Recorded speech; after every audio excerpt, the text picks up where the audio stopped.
Welcome in today's lecture. Today we are going to focus on the topic and this topic is male reproductive system. Last लेक्चरमध्ये आपण mail reproductive system याबद्दल माहिती पाहिली होती आणि त्याचबरोबर यावरती काही डिपेंडंट जे MCQs आहे ते देखील आपण पाहिले होते. So we are also focus on the other MCQs which depend on this topic. The first question is that the narrow middle part of the epididymis is called epididymis मधला जो middle narrow part आहे is called as. याला इथे काय म्हणायचं आहे? First option आहे कॅप्यूट इपिडिडामिस, दुसरा आहे क्युडा इपिडिडामिस, सी आहे यामध्ये कॉर्पस इपिडिडामिस आणि त्यानंतर यामध्ये फोर्थ ऑप्शन आहे all the above.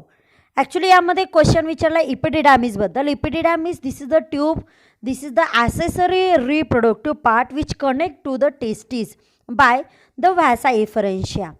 You can see in the diagram that is this is the part of the epididymis, and this epididymis which connected to the testes, that means which receive the sperm from the testes by vasa efferentia, and this epididymis, these are divided into three parts. First one is the head, second is the middle part, this is also called as the body, and third this is called as the cauda epididymis. Actually in which the head region this is called as the caput epididymis, the tail region this is called as the cauda epididymis, and the corpus epididymis this is the middle part, or this is also called as the body of epididymis, and in this option you can see the all the above. All the above these are the part of epididymis, but question is that narrow middle part of the epididymis is called as the corpus epididymis. epididymis मधला जो part आहे, मधला middle जो part आहे ज्याला आपण इथे body म्हणतो किंवा मिडल पार्ट म्हणतो, this is called as the corpus. त्याला यामध्ये कॉर्पस म्हणतात. This corpus this is the part of epididymis. epididymis जे तीन पार्टमध्ये डिवाईड झालेला आहे, हेड, मिडल पार्ट आणि त्यानंतर टेल. तर हेडचं नाव आहे कॅप्यूट, त्यानंतर मिडल पार्ट बॉडीचं नाव आहे कॉर्पस, त्यानंतर टेलचं नाव आहे cauda. So here the middle part or body this is the corpus, and because of here the right answer is the corpus epididymis. This is the middle or body part of the epididymis. The next question here, and next question is the testicular degeneration and other disorder of reproductive system in the mammals are due to the deficiency of. This is the previous cast question in 9. यामध्ये इथे question विचारलेला आहे की testicular degeneration म्हणजेच यामध्ये टेस्टिक्युलरची size reduce होणे, other disorders किंवा त्याच्याशी रिलेटेड बाकीचे जे डिसऑर्डर्स आहे, रिप्रोडक्टिव्ह सिस्टीमशी रिलेटेड वेगवेगळे जे डिसऑर्डर आहे इन मॅमल्समध्ये टेस्टिक्युलर डिजनरेशन किंवा मेल रिप्रोडक्टिव्ह सिस्टीम डिजनरेट होणे मॅमल्समध्ये, सस्तन प्राण्यांमध्ये. तर this is because of the deficiency of. खालीलपैकी काय आहे की ज्याची डेफिशियन्सी असल्यामुळे मेल रिप्रोडक्टिव्ह सिस्टीम असेल, मॅमलमध्ये कोणताही मेल असेल, सस्तन प्राण्यांमध्ये कोणताही मेल असेल, तर त्या मेलमध्ये हा जो रिप्रोडक्टिव्ह सिस्टीम डिजनरेट होण्याचा प्रॉब्लेम आहे किंवा त्याच्याशी रिलेटेड कोणताही प्रॉब्लेम आहे किंवा टेस्टिक्युलर डिजनरेट होणे यासाठी हा जो प्रॉब्लेम आहे, तर यासाठी खालीलपैकी कशाची डेफिशियन्सी म्हणजे कमतरता, कशाची कमतरता यामध्ये रिस्पॉन्सिबल आहे. यामध्ये 4 ऑप्शन दिलेले आहे: vitamin A, vitamin B, vitamin K and vitamin E. Actually here the right answer is vitamin E. Vitamin E, these are very important for the development of the testiculars or also the development of male reproductive system in case of mammals. मॅमल्समध्ये, सस्तन प्राण्यांमध्ये सगळ्यात महत्त्वाचं यामध्ये vitamin आहे आणि तो vitamin E. Actually यामध्ये सगळेच्या सगळे विटॅमिन बॉडीमध्ये खूप इम्पॉर्टंट आहे. विटॅमिन ए असेल, बी असेल, के असेल, ई असेल, but vitamin E that is the fat soluble vitamin. This is very important for development of the testicular in male reproductive system, and also very important for the development of male reproductive system. And this vitamin E is also called as the tocopherol, or this is also called as the alpha tocopherol. This is the other name of vitamin E, is very important for growth and development of the male reproductive system in case of mammals. Now we focus on the next question. Each epididymis consists of the single tied coil tube whose length is about. Each epididymis, this is also called as the Wolffian duct, and this consists of a single tightly coil tube whose length is about. epididymis हे coil structure आहे की जे यामध्ये tightly coil structure आहे, tubes आहे. And if we uncoil this tube, जर आपण ती ट्यूब अनकॉईल केली किंवा ज्याला आपण सेपरेट जर केलं तर व्हॉट इज द और हू लेंथ इज अबाउट. खाली इथे 4 ऑप्शन दिले, त्यापैकी त्याची लेंथ कोणती असेल किंवा किती लांब तो आहे किंवा इपिडिडॅमिस, ईच इपिडिडॅमिसची लेंथ किती आहे. ॲक्च्युली ह्युमन मेल रिप्रोडक्टिव्ह सिस्टीममध्ये 2 इपिडिडॅमिस आहे. दोन्ही टेस्टीला 2 इपिडिडॅमिस अटॅच आहे की जे इथे जे स्पर्म आहे ते रिसीव करतात टेस्टीज कडून विथ द हेल्प ऑफ व्हासा इफरन्शिया. मग इथे जे स्पर्म आहे तर त्याची ग्रोथ आणि डेव्हलपमेंट मॅच्युरेशन काही प्रमाणात इपिडिडॅमिसमध्ये होतं, त्याचबरोबर त्याचं स्टोरिंग देखील काही दिवसांसाठी इपिडिडॅमिसमध्ये होत असतं. बट इथे त्याची लेंथ इथे विचारलेली आहे. हे कंडेन्स फॉर्ममध्ये आहे, टाइटली कॉईल स्ट्रक्चर आहे. बट जर आपण त्याला अनकॉईल केलं, त्याला सेपरेट जर केलं आणि त्याची जर लेंथ आपण इथे मेजर केली तर ती किती आहे. 4 ऑप्शन इथे आहे. 20 सेंटीमीटर, त्यानंतर आहे 20 फीट, त्यानंतर आहे 20 मीटर आणि त्यानंतर आहे नन ऑफ दिस. ॲक्च्युली इपिडिडॅमिसची जी लेंथ आहे तर ती यामध्ये जर आपण फीटमध्ये कॅल्क्युलेट केली तर ती फीटमध्ये आहे 20 फीट. म्हणजेच यामध्ये राईट आन्सर आहे B, epididymis which having the length 20 feet. And if we calculate this length in the metre, this show the 4 to 6 metre length. जर आपण फीटमध्ये घेतलं तर this show the 20 feet. And if we calculate this in metre then this show the 4 to 6 metre length. And here the right answer is option B. यामध्ये right answer आहे option B, that is the 20 feet or this also called as the 4 to 6 metre. यामध्ये आपण 4 to 6 metre देखील म्हणू शकतो. So we focus on the next question. Testes and ovaries, these are lies. Actually testes and ovaries these are the primary sex organ in case of male and female. Testes हे मेलमध्ये असणारं primary sex organ आहे किंवा त्याला आपण mail gonad असं देखील म्हणतो. त्याचबरोबर जे ओव्हरीज आहे, this is the female gonad or this is the female primary sex organ, these are lies. ही कुठे आहेत. फर्स्ट ऑप्शन आहे डॉर्सल टू किडनी, किडनीच्या बॅक साईडला आहे. व्हेंट्रल टू किडनी, किडनीच्या फ्रंट साईडला आहे. लॅटरल टू किडनी, किडनीच्या साईडला आहे. अँड डायग्नोसल टू किडनी, किडनीच्या नियर अबाउट यामध्ये आहे. तर इथे राईट ऑप्शन आहे ventral to kidney. Actually the male reproductive system that is the primary sex organ that is the testes, these are present in abdominal below the abdominal, that is in scrotum sac, but we show the front position or ventral position in the fetal condition. fetal condition मध्ये ज्यावेळेस बाळाच्या ॲबडॉमन रिजनमध्ये टेस्टीची development होते त्यावेळेस त्याची position ventral आहे. नंतर यामध्ये ज्यावेळेस मेल यामध्ये त्याची बर्थ होते त्यानंतर ह्या टेस्टी डिसेंड होता स्क्रॉटम सॅकमध्ये. बट ज्यावेळेस फिटल कंडिशन असते त्यावेळेस त्यांची पोझिशन असते व्हेंट्रल. व्हेंट्रल म्हणजेच यामध्ये किडनीच्या समोर यामध्ये ज्या टेस्टीज आहे त्यांची देखील पोझिशन असते फिटल कंडिशनमध्ये. त्याचबरोबर जी फिमेल रिप्रोडक्टिव्ह सिस्टीम आहे त्यामध्ये जसं मेलमध्ये टेस्टीज आहे तसं होमोलॉगस यामध्ये फिमेलमध्ये आहे ओव्हरी. आणि या ओव्हरी म्हणजे फिमेलमध्ये प्रायमरी सेक्स ऑर्गॅन आहे किंवा आपण त्याला फिमेल गोनाड इथे म्हणू शकतो. आणि हे फिमेल गोनाड यांची देखील पोझिशन यामध्ये ॲबडॉमिनल रिजनमध्ये आहे.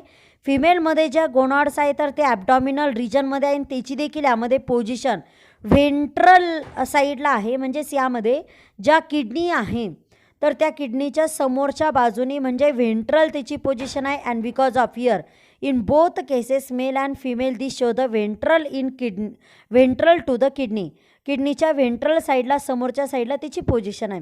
So here the next question, which layer of the testes divide the glandular structure of the testes into lobules.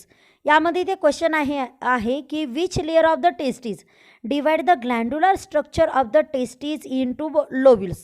आता ॲक्च्युली तुम्ही ह्या डायग्राममध्ये इथे पाहू शकता the testes which having the 2 layer, actually the layer which are present on outer side of the testes is called as the and these testes show the three layer. Tunica outermost, this is the tunica vaginalis, these are partial. Second, this is the tunica albuginea, and innermost this is called as the tunica vasculosa. Tunica vasculosa, these are present just above the seminiferous tubules, and this is the thin and which having the blood capillaries network, and this provide the nourishment for inner side of the tubules.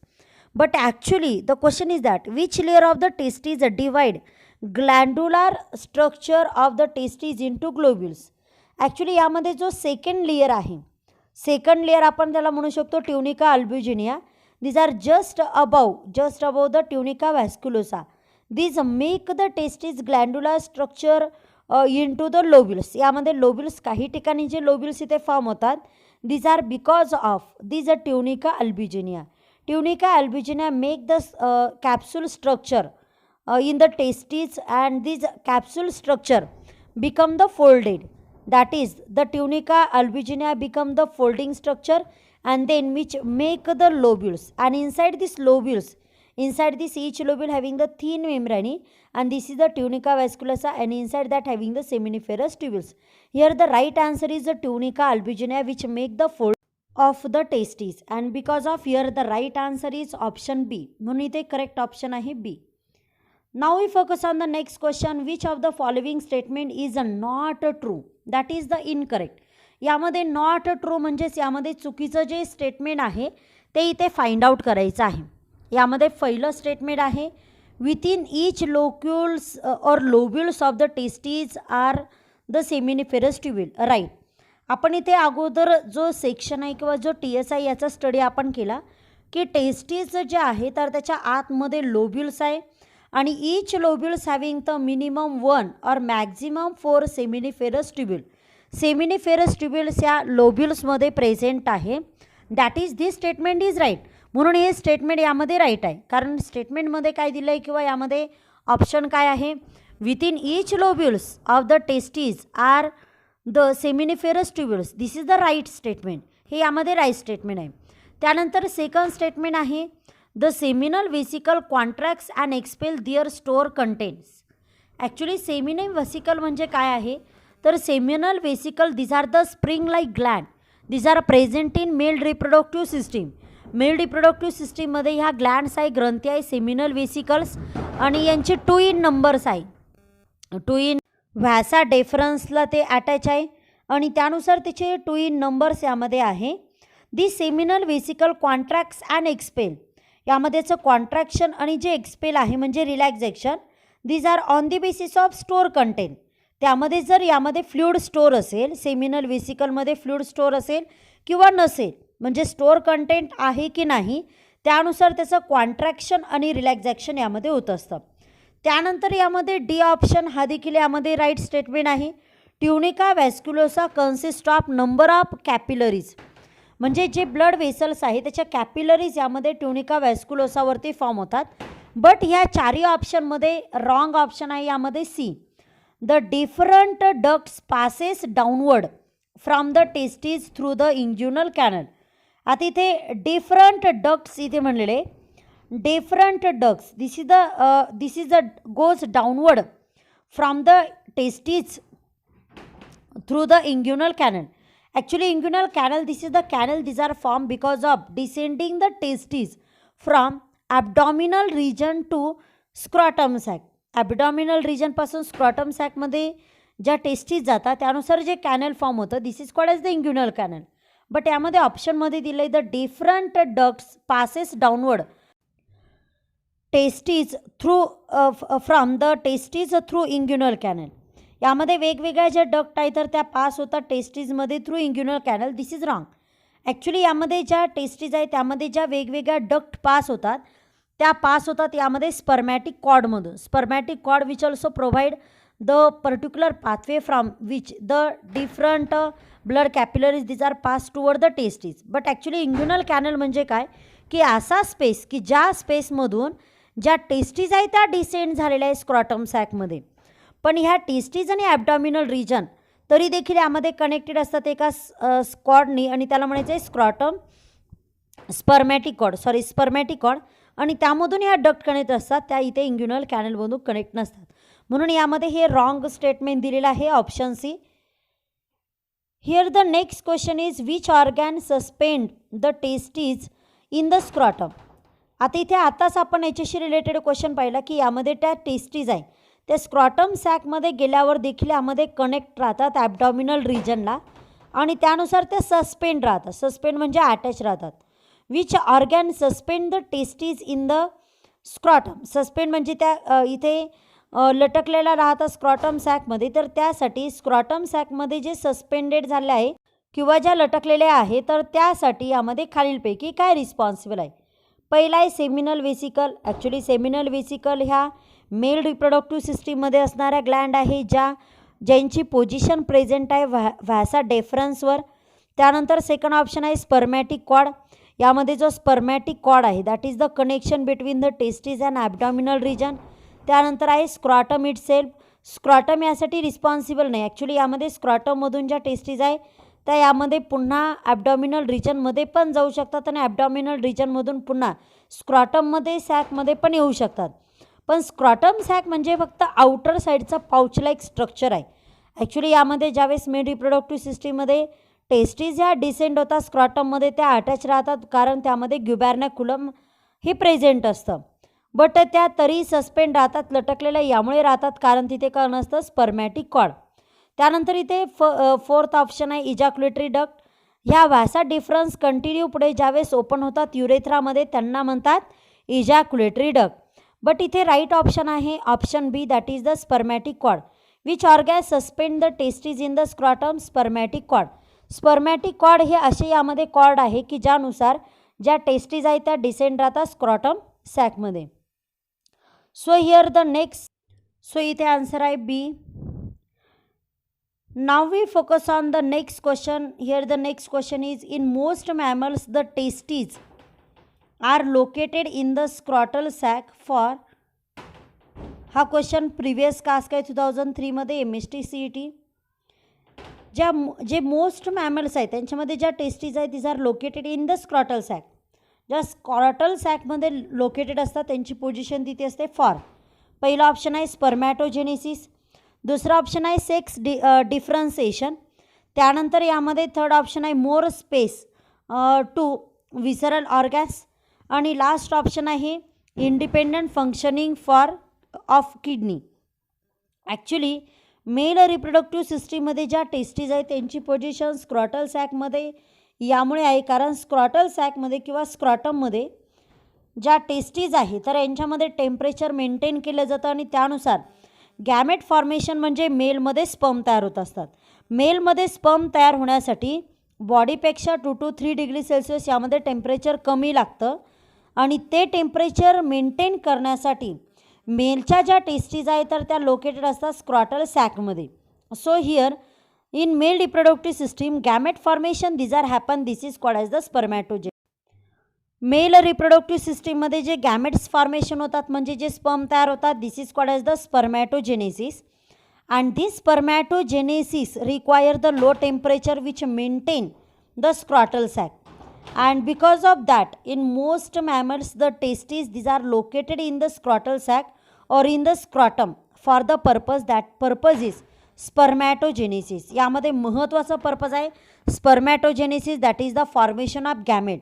मेलमध्ये sperm तयार होण्यासाठी gametes तयार होण्यासाठी gametes म्हणजे haploid reproductive sale तयार होण्यासाठी mail reproductive सिस्टीममध्ये कमी temperature लागतं आणि त्या टेम्परेचरनुसार मेल रिप्रोडक्टिव्ह सिस्टीममध्ये जे गॅमेट फॉर्मेशन आहे तर ते गॅमेट फॉर्मेशन म्हणजे स्पर्म फॉर्मेशन यामध्ये केलं जातं. म्हणून यामध्ये जे डी ऑप्शन आहे ते पण इथे रॉंग आहे, सी पण रॉंग आहे, बी पण रॉंग आहे आणि इथे राईट ऑप्शन आहे option A spermatogenesis. Spermatogenesis, this is the type of gametogenesis that is the formation of gametes. So I hope you understand all the MCQs which is explained in this lecture and we meet in the next lecture with the next topic which depend on the male reproductive system. I hope you understand all the MCQs.